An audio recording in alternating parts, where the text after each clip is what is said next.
Welcome to Rosie the Reviewer. We're your hosts. I'm Sam, And I'm Marcia. and we like World War II media, and we want to talk about it. Welcome back to Rosie the Reviewer. This week we're talking about The Sound of Music, which came out in 1964. The film was directed by Robert Wise, and the screenplay was adapted by Ernest Lehman from the 1959 stage musical of the same name. The musical was composed by Richard Rodgers, with lyrics by Oscar Hammerstein II and a book by Howard Lindsay and Russell Crouse. The musical was in turn based on the 1949 memoir, The Story of the Trapp Family Singers by Maria von Trapp. The film The Sound of Music received 5 Academy Awards, including Best Picture and Best Director, and it's available on Disney+. What did you think of this movie? I mean, I had seen it before many times. So I enjoy this movie generally quite a lot. Like, it's one of my, I don't want to say winter movies because I sometimes also watch it in the summer, but I like to watch it during Christmas time. And I really enjoy it, but I'd never purposely watched it through a World War II lens, even though it's very obviously World War II based. So it was interesting to watch it through that lens. And I think it's a beautiful movie, like it looks beautiful, and the music's right. This is our second musical that we are doing, by the way. The first one was South Pacific, and I definitely prefer this one, but I think that might also be just me being really sentimental. But I think Christopher Plummer is my absolute favorite in this movie. I think he's very charming and funny. And obviously, it's also got Julie Andrews in it. And Julie Andrews can do no wrong. She's just great at being funny and obviously a good singer. So, very successful watch for me. How about for you? Yeah, I love how Julie Andrews has this ability to make a facial expression or do something with her eyes that just makes you laugh, like just a reaction to something that someone else says or does, and it's great. I love her. And Canada mention because Christopher Plummer is Canadian. His great grandfather, I think, was our third prime minister. So exciting for Wow. me. A little Canada mention, yeah. I hadn't seen the movie in years and years. Like I probably the last time was in high school, and when I opened the file, I was like, there's no way this is 3 hours, right? And then I watched it and it was 3 hours, but it didn't feel like 3 hours. It didn't drag. I mean, I think it helps that a lot of the songs are, just incredibly famous and well known. Even if you have only seen it maybe once, you probably can sing along to some of the songs because it's just been such a cultural phenomenon over the last like 60 years. And I did read the book, I read the memoir. And as I was reading it, I was just thinking, wow, this is the absolute perfect story to adapt into a musical. It's like Maria von Trapp lived her life so it could be made into a musical, you know? So yeah, I enjoyed it too. I think most people will probably have seen this one. It's a good time. It's interesting if you've seen this as a child, you don't realize how dark it is. It's quite a dark musical, like the Anschluss is sort of in the background, but at the same time there's hints of it very early on in a musical, and you're like, I never realized that this was happening during the entire musical. I think in real life, a lot of the story happens earlier, like way before 38, but you can probably confirm that for me if that's true. Yeah. The real Maria and Georg von Trapp were married in 1927 and they had 2 children together by the time they fled Austria. Right, exactly. So Georg already had a family of his own, but the movie just begins right in the action, basically. I understand why they chose to do that. It makes much more sense in terms of the story as a whole to do it like that. I don't really mind it. And obviously, it's not meant to be this educational thing, it's meant to be a fun musical, I think. So it works in that sense. Yeah, I mean, I don't think you lose anything by moving the story ahead 10 years. No, and one last thing I will say before I think we should get into the plot. We've obviously recently done The Miracle of the White Stallions, which is also in part about the Anschluss. What it lacked for me was kind of the fire of the Austrians who opposed the Anschluss. And in this musical, there's some really fiery bits in here that I really enjoyed. Yeah, definitely. And like I said, when I was reading the book, it's so many moments of, these characters who come together and they're a family of singers and they oppose the Nazis and they have to flee the country. And go to America and try and set up a new life there and, pull themselves up by their bootstraps and live the American dream. I'm like, how is this not made to be a musical? Like, how is any of this real? Yeah. Yeah, for sure. You said something to me before we started recording that kind of struck a nerve with me. You said it to me yesterday, where you said, "Isn't it a relief that this family actually opposed the Nazis from the get-go?" And we've talked very often about the reasons for people to oppose the Nazi regime, and it's so very often from a sense of, I don't want to say self-improvement, but at least the reasoning would be to keep something that you have, like your livelihood, would be under duress with the Nazis encroaching on it. But these people just were very anti-Nazi from the get-go, and that's something we don't see a lot of in the movies. There's always a sense of, I don't know if the word is ambiguity. I don't know if that means what I think it does, but it's always there's like a double motivation in there somehow, and these people just really hated the Nazis. Yeah, and I think broadly, when I had made that comment, I was also thinking about even in the years after they fled Austria and they came to America, etcetera, there's not really anything that came out after their deaths where it was like, "Oh, actually, they were not these nice, good people. Actually, they were assholes." Like, nothing like that really has ever come out. So with that, I think we should start at the very beginning because it's a very good place to start. Haha. Haha.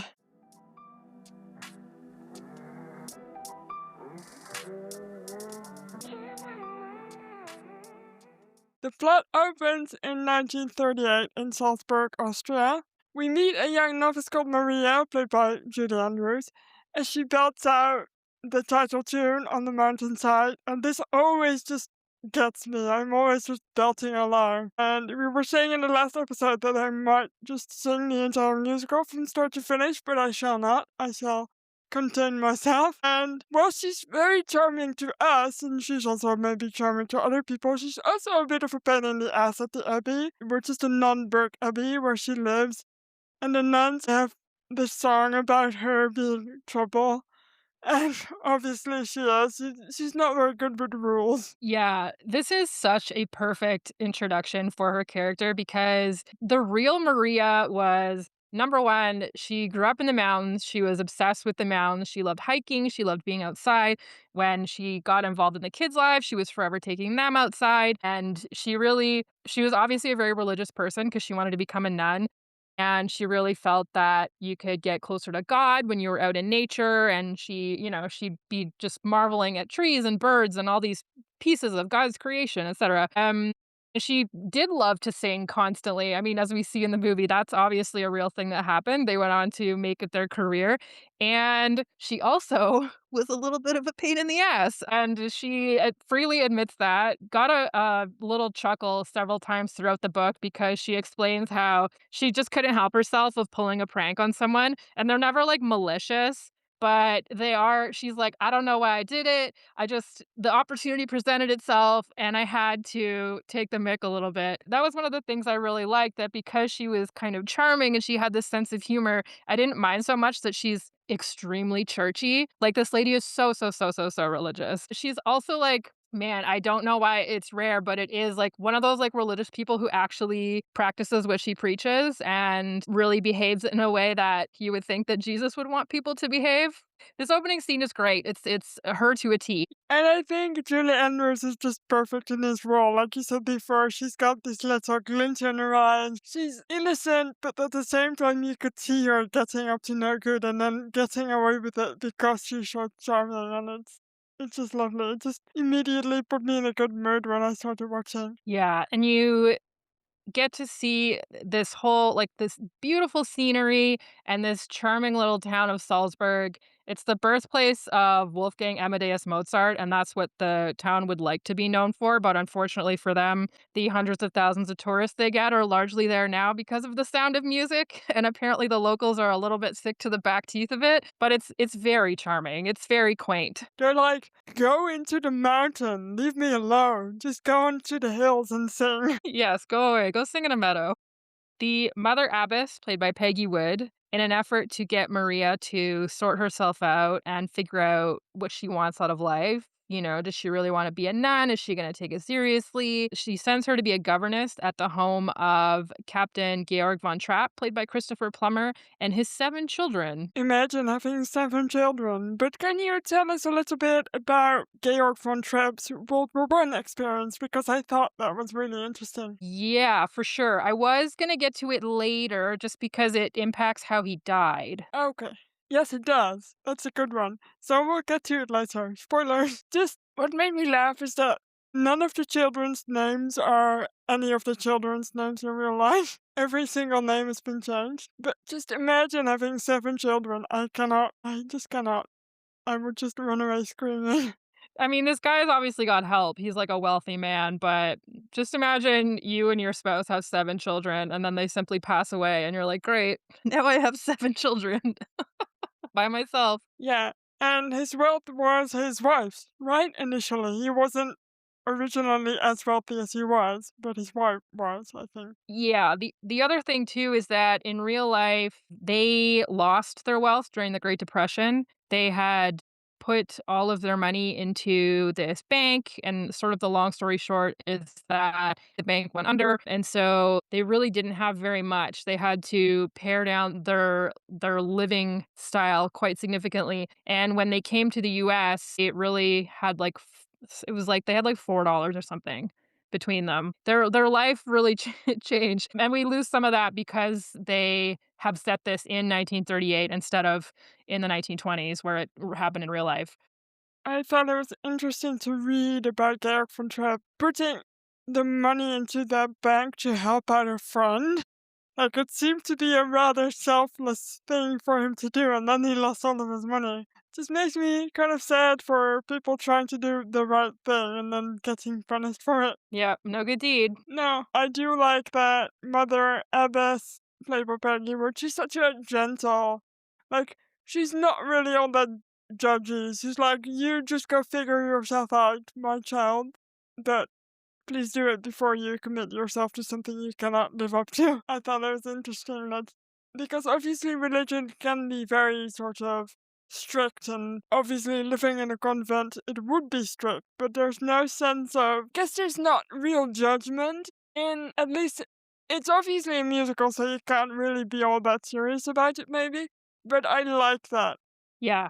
I think also Peggy Wood and Christopher Plummer were the 2 main actors who had their singing voices dubbed in by someone else. Oh, I wondered that, actually, because obviously Madureira sings a very difficult song to sing, and Christopher Plummer has one of the more emotional songs in the movie. So, interesting that that's not his singing voice. I did not know that. So, Maria arrives at the big mansion where the Von Trapps live, and she's got confidence in sunshine, and she's like, I'm gonna make this work. And she has a bit of trouble with Captain Von Trapp right off the bat because she goes into a room that she's not allowed in. It's a ballroom, and I think Captain Von Trapp in this movie has some issues letting go of the memory of his wife and trying to honor that and not wanting any music in the house. So he's like, you cannot go in there.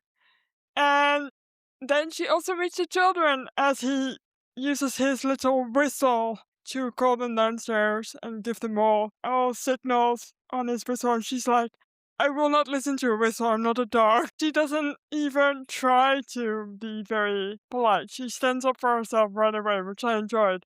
Although I have seen people saying that the movie makes Von Trapp out to be this really strict man when he really wasn't, I don't really mind it that much in the movie. I think it's kind of charming.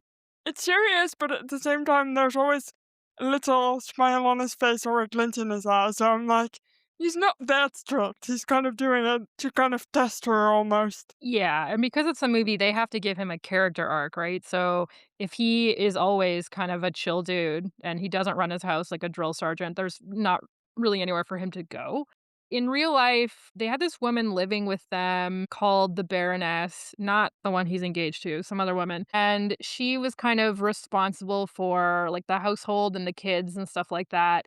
And she was the one who was kind of strict, but she would always frame it as, Maria would wanna do something with the kids, and she would go, Oh, well, I don't really think that the captain would like that, and the captain prefers if the children do this and that kinda stuff, but it really seemed like it was more he didn't really know how to manage kids, and he was gone a lot, and so they were kind of her rules that she was enforcing on the household. Yeah, in the name of the captain. That's smart. That way she can't be like judged for it because obviously it's quote unquote the captain's wishes. In this opening scene between them, I really like he's shown her all the children's whistle signals.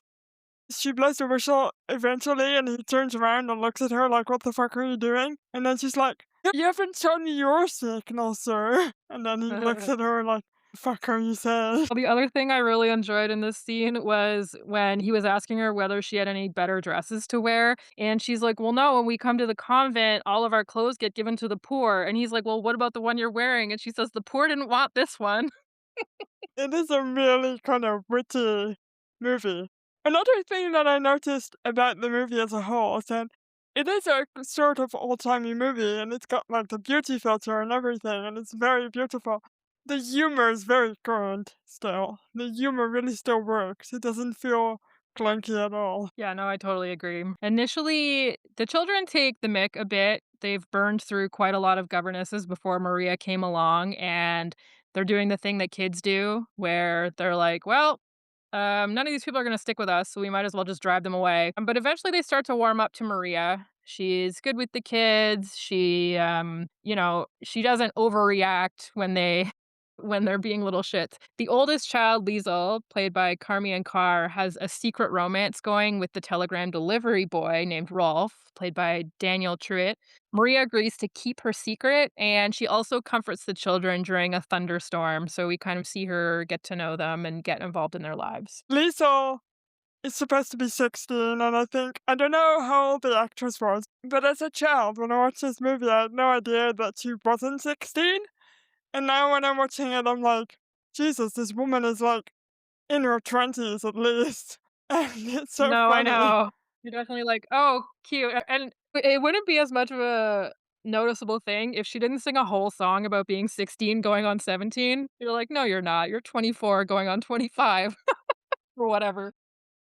Yeah, because she and Rolf meet at the gazebo, which will be mirrored later in the movie. They have a little dance in the rain and it's very romantic. But also, now that I'm older, I'm like, I feel uncomfortable almost watching it. I'm like, what are you doing? Like, don't be stupid. Yeah, "Girl, no, don't date that Nazi." Right. And there's also immediately in the first time that we see the meeting after he's delivered a telegram for her dad, he makes a remark about some German being in Austria and it's glossed over because obviously Lisa has no idea, but that's the first sign that something is going on with the Anschluss at this point. And as a child, obviously you have no clue. It just goes right over your head. But watching it through this lens, I'm like, wait, Rolf was in it from the beginning. Like he was a Nazi from the very beginning. The captain goes to Vienna to spend time with his potential fiancée, Baroness Elsa von Schroeder, played by Eleanor Parker. And while he's gone, Maria make some play clothes out of the curtains that will be discarded anyway, so she's like, I'm gonna use those. Even though the captain has said the kids don't play, she's like, I'm gonna make them play clothes. And she does, and she takes them out into Salzburg, and they do lots of fun things, and then on the hill she teaches them how to sing Do Re Mi, basically, and that's probably the most famous song of this musical. And it's utterly charming. It's such an earworm. I get that song stuck in my head, like, once a year, and it's stuck in my head for, like, a week. Yeah, I love the song. Obviously, the main part of it is cool, but then when they start to do little variations, that's my favorite part. And I'm like, yeah. And it's impossible not to sing along. Yeah. In real life, the whole thing with the play clothes is kind of cute because the kids are allowed to walk around the estate, but they're not allowed to play, because they don't have play clothes. Like, the little girls are in these cute dresses all the time or whatever, and so they're doing, like, a prayer or something leading up to Christmas, and all the kids have asked, like, what they want for Christmas, and she's like, I would really love it if the kids could get, like, a raincoat and some boots and some, like, outdoor clothes and that kinda stuff, and then at Christmas, she's not really expecting to get any gifts, and then there's, like, a whole bunch of gifts for her, and then it turns out that they're, like, it's all the stuff that she asked for the kids and stuff, and, like, from the captain. So Oh my god, that's so sweet. yeah. When the captain returns with the Baroness and their mutual friend, Max Detweiler, played by Richard Hayden, he and Maria have a falling out over the treatment of the children. She's telling him that he's not close enough with them. The kids just want their dad to be around and to get to know them and to not be a drill sergeant. And he obviously doesn't take too kindly to being told that by the help, and he fires her. But then he hears the children singing beautifully for the Baroness, and he changes his mind. He's like, "Actually, I really like that. You really got to my heartstrings. Maybe you can stick around and teach them to sing a little more." He even sings along. This is another rendition of The Sound of Music, but it's really kind of melancholy. It's this really sweet rendition, but it's also a little bit sad. And I guess they made it a bit sad because it immediately also reminds him, I think, of his wife, but in a good way, and he remembers that singing has brought them much joy in the past, and he sings along, and the children are all super happy, and they all hug in this way that I don't think they have in a very long time, and it just gets to my heart every single time I watch it. Yeah, it's really sweet. I will say the movie to me has more, I guess all the main characters get more of an opportunity to have emotional depth than they do in the memoir. I would say that the real Maria and Georg learned to love each other, but I think initially their marriage was a lot about he had a whole bunch of kids and she loved the kids, and, it was a bit of a marriage of convenience. Like, they liked each other, obviously, but I don't Mhm. know that it was a big romance like it was in the film, and obviously, because the memoir is written from her point of view, you don't really know anything about his wife who passed away and that kinda stuff, and you only get the sense of other people's emotions from her point of view, so I did like that in the musical. Yeah, I think the age difference between them, obviously there's one in the movie, but I think in real life it was substantial, right? He was a fair bit older than she was. He was born in 1880. She was born in 1905, so it's a 25-year age difference. Right. Yeah, so it's a fairly large age difference. Obviously in the movie it's all very, very, very romantic, but I don't mind it so much. I think there's something romantic about the real life situation too. When you love his kid so much that you then choose to marry him just so you can all be a family together, I think that's romantic too. Yeah, I had to say I laughed because the captain had in real life, he had made some kind of a not made a move, but he sort of floated it. He's like, "Maybe we should have a romantic relationship. Maybe we should get married." And she was like, "I'm not doing that. I'm gonna be a nun. You knew that I was gonna leave here and go be a nun." And so she's in, like, another room doing something, and some of the kids come in and they're like, "So, do you not like our dad or what?" And she's like, "Well, of course I like your dad." So the kids leave. And then later on, she finds out that the kids basically told their dad, like, "Green light, ask her to marry you. She's totally into you." And so the dad, floats the marriage idea and she's like, "I'm gonna be a nun." And he's like, "Did you not tell the kids you wanted to marry me?" And she was like, "That is not what I said." And so he's like, "Well, why don't you go to the convent and ask your nun friends?" And she was like, "Okay."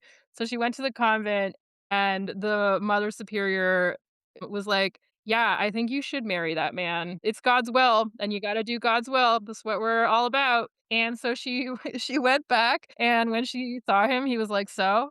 And she just burst into tears, and she was like, "They said I have to marry you." So, perhaps not written in the stars, but ultimately they had a happy marriage, so Well, at least their values aligned. That's not something you can say for every single marriage. So at least there's yeah, that.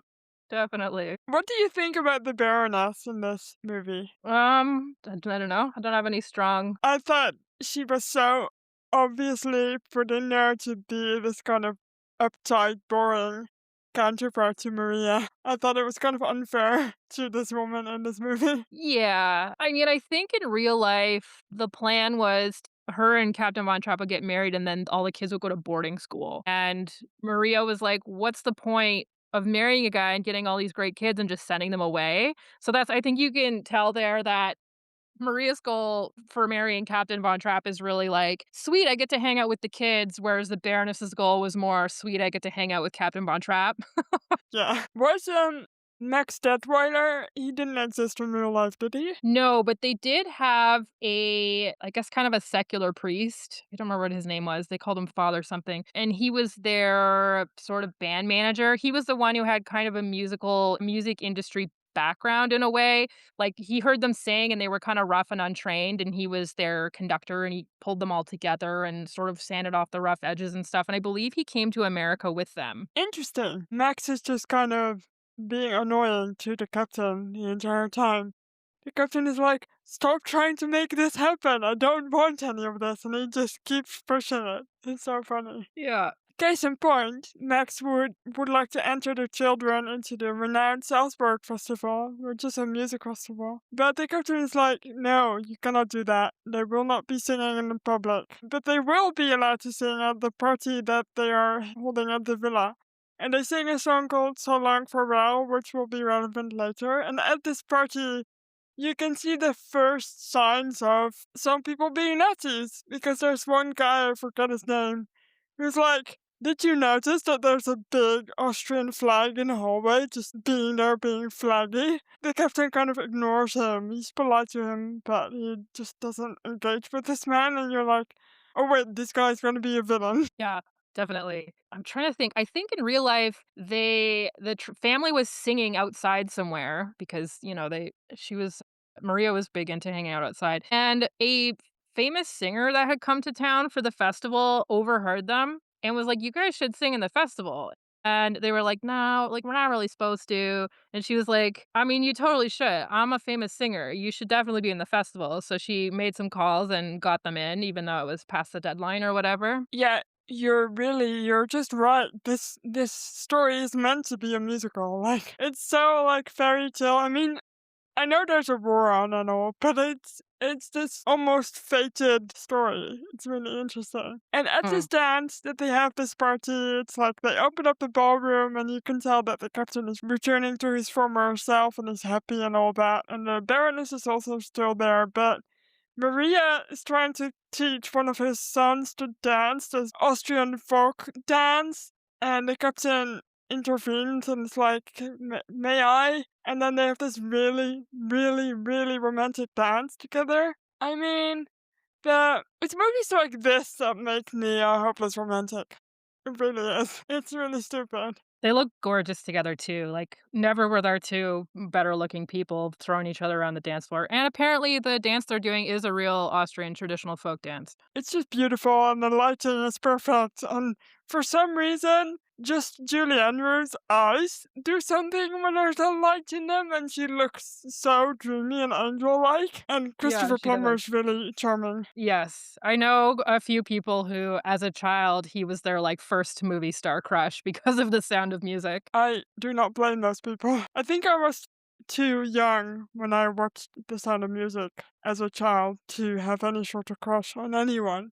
But I can totally see it now. The Baroness points out to Maria that the captain is in love with her, and this is more or less what happened in real life too.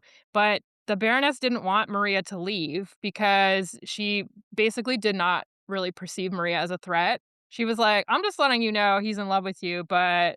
And then Maria's like, "Oh my God, I need to leave here." And the Baroness is like, "No, no, no. Like, you need to stay and look after the kids. Like, don't go anywhere." But yeah, so in the movie, you kinda get the vibe that she's trying to get rid of Maria, and Maria flees to the Abbey because, she didn't come here to home wreck, I guess. And, a visit from the children and a chat from the mother abbess convince her to return to the villa and see Captain Von Trapp and determine what she really wants. And that's when he tells her and everyone else, well, he tells the children first that he and the Baroness have gotten engaged. And the children I think they liked the Baroness before, but after Maria leaves, they're just sad all the time. And you can tell that she's really not all that into being their mother, even though the captain is like, "You will no longer have a new governess because you will have a new mother."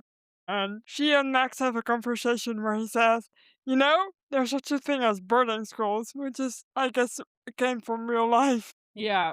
It makes me kind of sad, this whole thing. But the Baroness, she sees the writing on the wall, and she's the one who has to tell Georg that he's actually in love with Maria. And Maria's gone for a walk outside because she's all sad because he's getting married. And she said, well, I'll stay until you can find a new governess. And she's gone out to the gazebo and he goes to find her and they have this really enchanting song. I think it's called Something Good or something. I must have done something good, and it's a really beautiful song. And again, if you had not told me that it wasn't Christopher Plummer singing, I would not have known. It works so well. They work so well together that you just get swept up into this whole image of them together, and they're at the gazebo and it's raining and it's beautiful. And then they get married. And this church that they got married in, my God, I've never seen a more intimidating church, to be honest. Yeah, yeah, it's,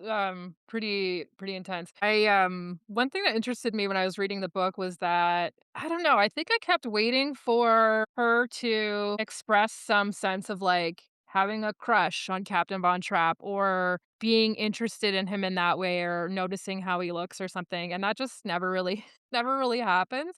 Anytime that he mentions the Baroness or whatever, she's like, "Oh, it'll be so nice when he marries the Baroness because the kids will have a mother and I'll go back to the convent and everyone will live happily ever after." Like, there is 0 sense from her at all that she is remotely thinking of Captain Von Trapp in that way before the whole conversation about should we get married.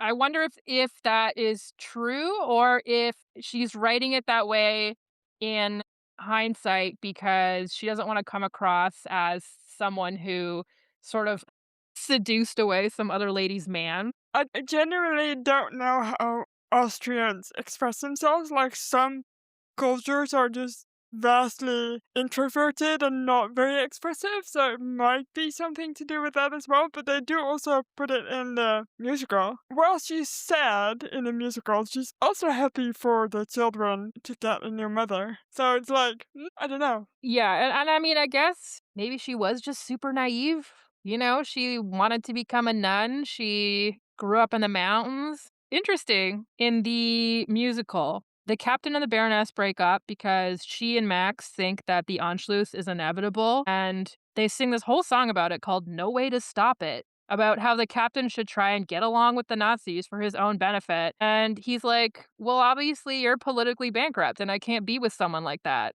And they took all of that and they did not put it in the movie. Interesting. Because that makes it so much more political. I mean, there's plenty of political signs in this musical already, but that song is pretty explicit then. Yeah, for sure. While the captain and Maria are honeymooning, Max takes the opportunity to enter the children as singers into the Salzburg Festival. The captain is unhappy about this upon his return. He's also pretty unhappy because the Anschluss has just happened, which is the annexation of Austria by Germany on March 12th, 1938. He gets home and there's a big Nazi flag that's been hung up at his house during his absence, and he tears it down and rips it in half. I love this image of him just violently destroying this flag. Like, yes, this is what I wanted from The Miracle of the White Stones, and when they didn't have it, and I got it here, so yay. Yeah, and apparently that's pretty true to real life because a lot of the other houses in town had Nazi flags up, and Maria talks about how all of the town church bells were ringing when the Anschluss happened, and she mentions that there was a Gestapo guy with a gun, and so, yes, the church bells were ringing, but whether or not that was because people really wanted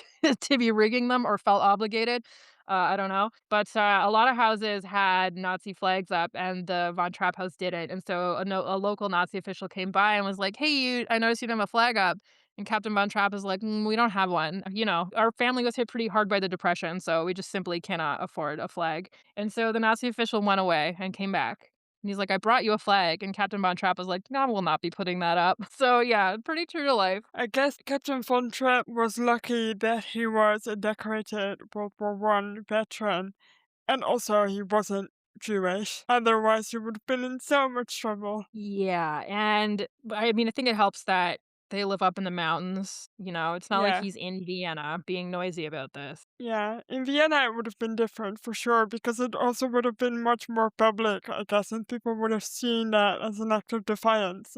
As we know, Nazis don't like acts of defiance. For sure, and I think this is in a super early era too, where the Nazis are still consolidating their power, etcetera. Yeah, Anschluss? Let's talk about that. let's. Fun. Real fun. Yeah.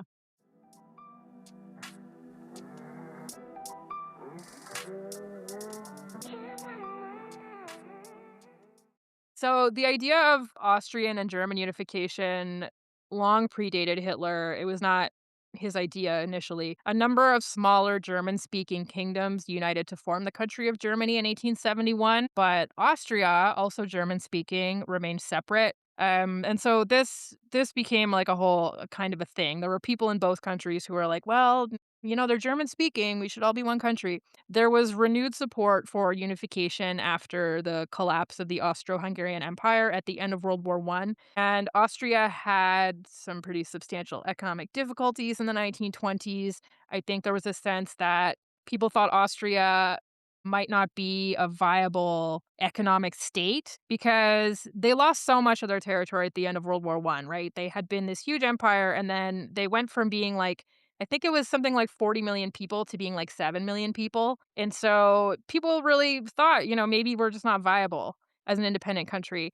And this kind of died down. By the time the 1930s came, the government of Austria for most of that decade was pretty anti Nazi. They were against unification with Germany. But of course, in Germany, when Hitler rose to power in 1933, his plans involved incorporating quote unquote ethnic Germans into united Germany. And Austria was also a potential source of resources that were badly needed for the war efforts. Your your mines and minerals, your labor, all that kind of stuff. Austrian Nazis, with the support of the main Nazi party, attempted to undermine the Austrian government, culminating in a failed coup in 1934. They killed the chancellor, but they weren't able to take control. In 1938, Austrian Chancellor Kurt Schuschnigg planned a referendum on joining Germany that the Nazis believed they would lose. Part of this was that it was really contentious. There were quite a lot of people who did not want to unite with Germany for various reasons. The other is that Schuschnigg ran a bit of an authoritarian government of his own, and so the results of the vote might not have been 100% above board. But either way, Hitler lost his shit when he heard that this was going to happen, and he issued an ultimatum to Schuschnigg that forced Schuschnigg's resignation and resulted in German troops entering the country and the creation of a Nazi government. And so the Austrian military did not fight back. But yeah, this was, for all intents and purposes, this was a takeover. There was a significant chunk of Austrians who were sympathetic to the idea of unification and to National Socialist ideas. Vienna, in particular, was a hotbed for virulent anti Semitism. The Nazis were not in power very long before people started turning on their Jewish neighbors. But there were also notable segments of the population who opposed the Nazis, including such strange bedfellows as Austrian nationalists like Georg von Trapp. He had fought in World War I. He was a big believer in, Austria as an entity, communists and other political dissidents, and rural Catholics, because at the time the Nazis did not get along with the Catholic Church. And so after the Nazis came into Austria, a referendum was held about a month later, which supposedly showed 99.7% approval for unification from the Austrians. At this point, bear in mind that the Nazis had arrested tens of thousands of political dissidents and engaged in relentless political propaganda.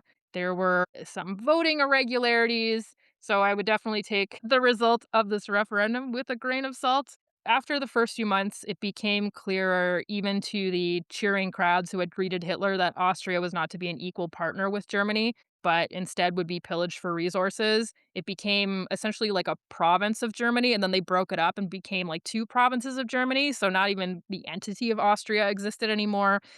And while it benefited Austrians to play up their status as Germany's quote unquote first victim after the war was over, there was some little kernel of truth in it from that sort of perspective. I think it's your typical being lied to about what your future is gonna hold. I think many Austrians thought this might be, as we see a lot now with like right wing agenda, like this is gonna be something different. It's gonna be good. It's gonna be like more jobs, and we're gonna be work.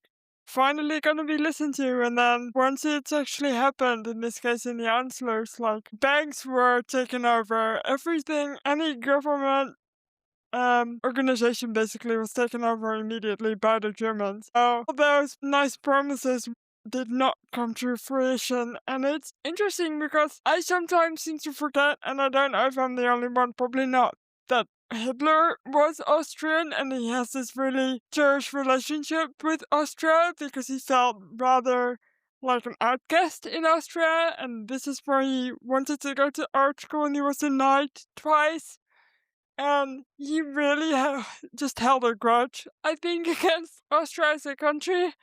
So, um, I don't know if he was always planning to completely absorb Austria into Germany, but like he did not have the best of intentions, even though people believed he would. Just people believed they would have a better life. They were not getting a better life for it. Yeah.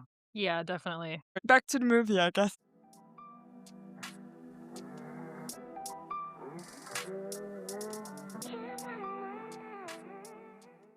And the captain receives a telegram by Rolf directing him to take up command in the German Navy. So they're like, look, we're building this new Navy, and since you've been so good in World War One, we'd like you to be important in this Navy. And he's like, I do not want to do that. So they decide that they have to flee Austria, and they get ready to travel to Switzerland, and they try to escape in secret at night with a car that doesn't have a motor running, and it's very, very tense. And as a child, I absolutely believed that they were gonna make it. Yeah. Well, in real life, this it's true. Georg had been offered a commission as a submarine captain, but in addition to that, their son Rupert had recently finished medical school, I believe, and he'd been offered a job at a hospital in Vienna, and he was kind of like, I don't really want to work for the Nazis. And they were like, well, if both of us turn down jobs, that's gonna not look great for our family. And then the last straw was when the family were informed that they were chosen to sing at Hitler's birthday party. And they were like, No guys, thanks. yeah, that was when they were like, well, if we're gonna say no to all these things, we should probably get out of here because our future doesn't look great given the way that the wind is blowing politically. And so they pretended that they were going on a skiing holiday in Italy. And Georg had an Italian passport because he was born there. He was born in the Austro-Hungarian Empire, which contained a part of Italy at the time. And, after the various border changes and stuff circa World War One, it was now officially a part of Italy. So he was able to get his family Italian passports as well. They left Austria the day before the border was closed, and they were able to travel, I believe, first to England and then to America on their Italian passports. By train. Like, they could just get on a train. Unlike in the movie where they have to, like, walk across the Alps on foot. Yes, yes, they definitely bigged up the threat in the movie. I mean, I kind of enjoy it because it mirrors Maria's love for the mountains and it kind of becomes this poetic thing that helps them escape. I do enjoy it that way. Yeah, me too. On the road, they are stopped by Gauleiter Hans Zeller, played by Ben Wright. This guy was the guy who was at their party earlier in the movie, and he was mad that they had an Austrian flag up because he thought it should have been a Nazi flag. And it's him and a group of his brown shirts, and they demand to know where the family is going. And the captain says, thinking quick, he's like, oh, actually, we're going to the music festival to sing. Didn't you know we're singing in the festival? And the Nazis are like, okay, well, we're just going to go with you. And then when you're done, we're going to bring you to take up your commission in the German Navy. Yeah, man, it's so scary. Even in this musical, which is mostly, fun, they find a way to make it really threatening, and it's, I think, a testament to how well everybody's acting, but especially Christopher Plummer is just so good in this role. Like, you actually believe that he's trying to get away from the Nazis, even though it's a musical. Yeah, I know. It's great. Really ramping up the threat here. So they do end up competing in the festival, and the captain sings Edelweiss alone, which he'd sung before with Liesel, but now he's singing it by himself. And it's meant to express his loyalty to this country, and the whole crowd also sings along, which I thought was interesting that they chose to just have everybody agree with him there. And obviously and Mr. Hans Zeller is watching and not enjoying that very much. And then there's a reprise of the song So Long Farewell, which is fitting in a way too because of what it's about. But they kind of go away because the results of the competition are being presented. And when they end up winning, they don't show back up on the stage and they manage to slip away into the night. And they go to the abbey and hide there in the cemetery that is there. And I do love that the nuns, especially the nuns who were critical of Maria in the beginning, are now fully on her side and trying to help them. I thought it was Yeah. really good. As much as she was an annoying person to have around, they still want to do the right thing, you know? Something, something, there's probably a metaphor there for, the number of people who are like, "Yeah, well, I would listen to your arguments if you were nicer about them." It's like, well, should people have to be nice to be treated with respect? I don't know about that. Anyway, No, I know that no, I know that you probably said Hans Zeller, but I don't know why, but my brain thought you said Han Solo, and it just really cracked me up picturing Han Solo. Han Solo. Yeah, Rolf, terrible Rolf, having decided to join the brown shirts, discovers their hiding spot. The captain stalls for time so the rest of the family can get away. And, it's kind of up in the air if Rolf is going to betray them or not. And then the captain says something to him about how you'll never be like them. And Rolf gets real mad about that because he wants to be a good Nazi. So he calls over his Nazi friends, but they're unable to pursue the Trap family because the nuns have sabotaged their vehicles, which I quite enjoyed. That was really cute when they two nuns just held up like each a piece of the car engine. Yeah, it's like the bougie or something. They say, Reverend Mother, I have sinned. What is your sin, my child? What is the sin you speak of?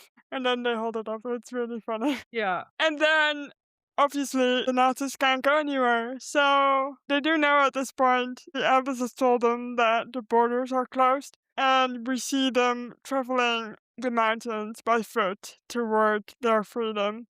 And that's where the movie ends. On a little musical note. Apparently, they're walking the wrong way, the movie. That's one of those movie glitches. I don't know about it for sure, but I've heard of that before, where they're just walking in the wrong direction. I've heard that too. They're walking like back into Austria. Yeah. Yeah. I mean, in real life, I think it just would have been extremely difficult for them to actually just straight up walk into Switzerland from where they lived. But it's a movie, and the swelling chorus of "Climb Every Mountain" returns, and you're filled with so much hope, and you're glad that they got away. Yeah, you certainly are.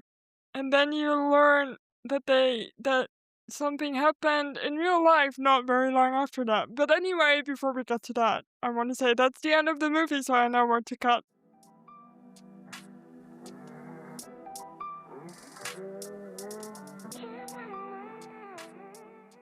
We have some notes. Yeah, the real Trap family went to America, where they struggled financially and tried to establish themselves as a singing group.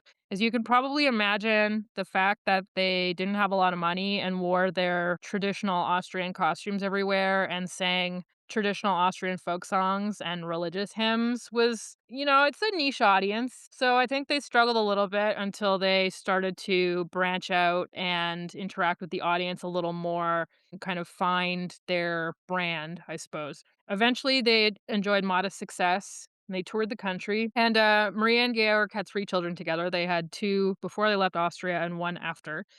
The family were able to buy a farm in Vermont, and they ran a singing camp for a little while, which people came to from all over. And today it's a ski resort, and it's actually still run by Maria and Georg's youngest son, Johannes, who's now in his 80s.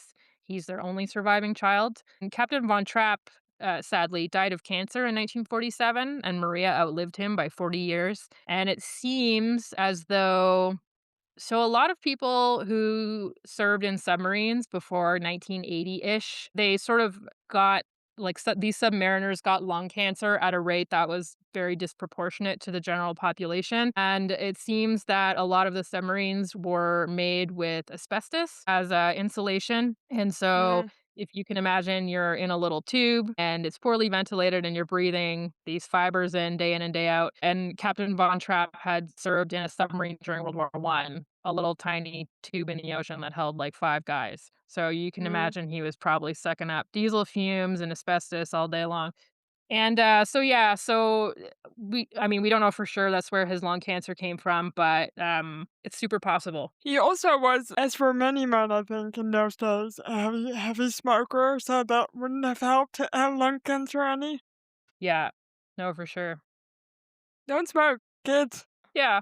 This was Rodgers and Hammerstein's last musical, as Oscar Hammerstein died in 1960, and the last song he wrote was Edelweiss, which I thought was sort of poignant. Very. But I can't believe, by the way, that Maria outlived him by 40 years, so she was around for a good long while after that. Yeah, she was born in 1905 and died in 1987, so, pretty good span. I hope she got some money from the fame that became The Sound of Music. I wonder, though, because I feel like it got bigger as time went on, so it's one of those slow burny things. Yeah, I don't know. By the time she had published her memoir, which I think she wrote and published in 1949, the family was fairly successful as singers and they were running this music camp, etc. So I don't know that they quote unquote needed the money. I don't think that they were that kind of family. I don't know that their life would have changed appreciably. No, I can also imagine them living quite a sober life because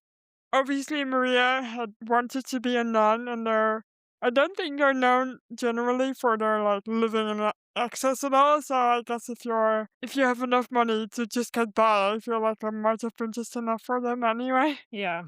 You and I also both listened to a podcast episode by the Rest is History podcast, and it's about the conquest of Austria. It's interesting because it kind of tells you the lead up to the Anschluss and then the response to the Anschluss. And it's a good listen. It's not very long, it's like 45 minutes long, and it'll get you up to speed fairly quickly. So I do recommend it. I'll put it on the website. Yeah, I quite liked it. It was funny. It's what made me laugh, by the way, is that what's the Austrian guy's name again with the referendum? I forgot his name already. Shushnig? Yeah, what made me laugh is that Chusnik, when he set out to do the referendum, he wrote the referendum in such a way that wasn't very beneficial to the Nazis. And then Hitler was like, you have to rewrite this, it's not in my favor. Which makes you think about how the logistics of a referendum can influence the outcome. It's crazy. I even read stuff about, say, the referendum question wanted you to answer yes, the yes bubble would be a lot bigger than the no bubble.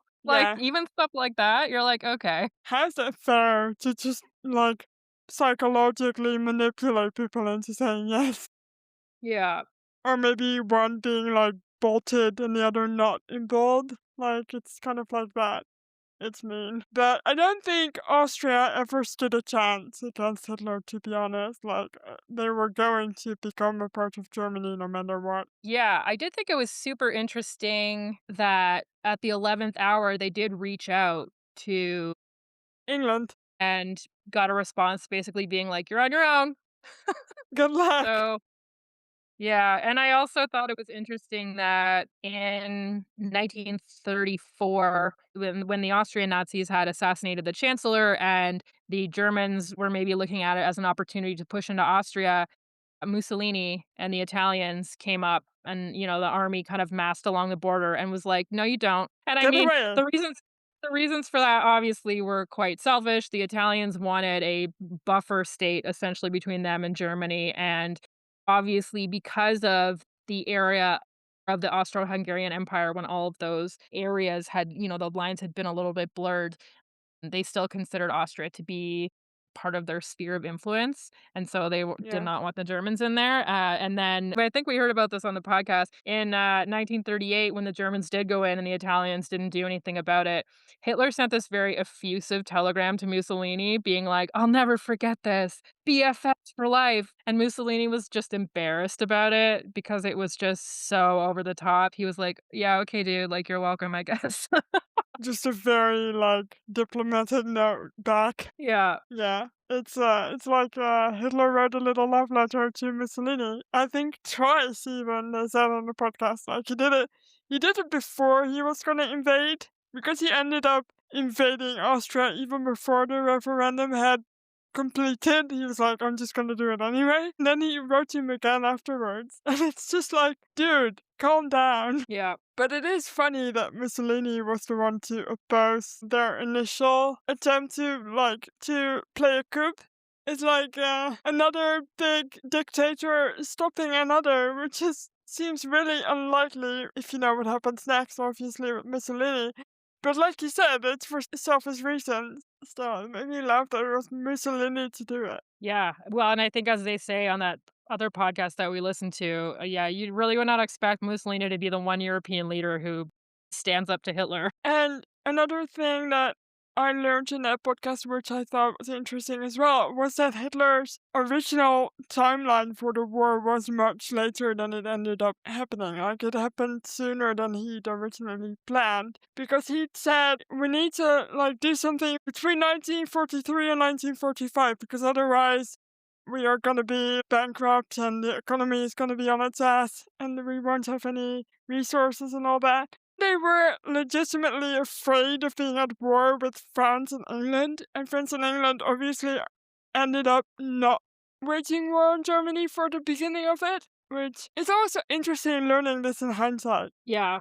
Well, I mean, European politics has been a clusterfuck for a long time. In summary. Yep, yeah, for sure. I think politics in general tends to be a clusterfuck wherever you go. It just makes you think, right?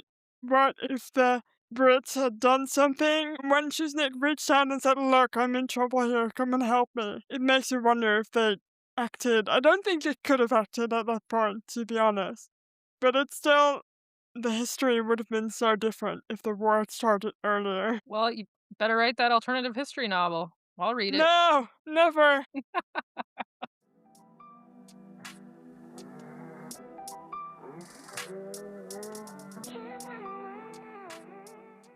We should rate this movie, but before we rate it, I would like to remind you that you can follow us wherever you get your podcast and send this episode to a friend. Every time you send this episode to a friend, a fabulous baroness goes back to Vienna and marries someone that she likes better than Captain Von Trapp.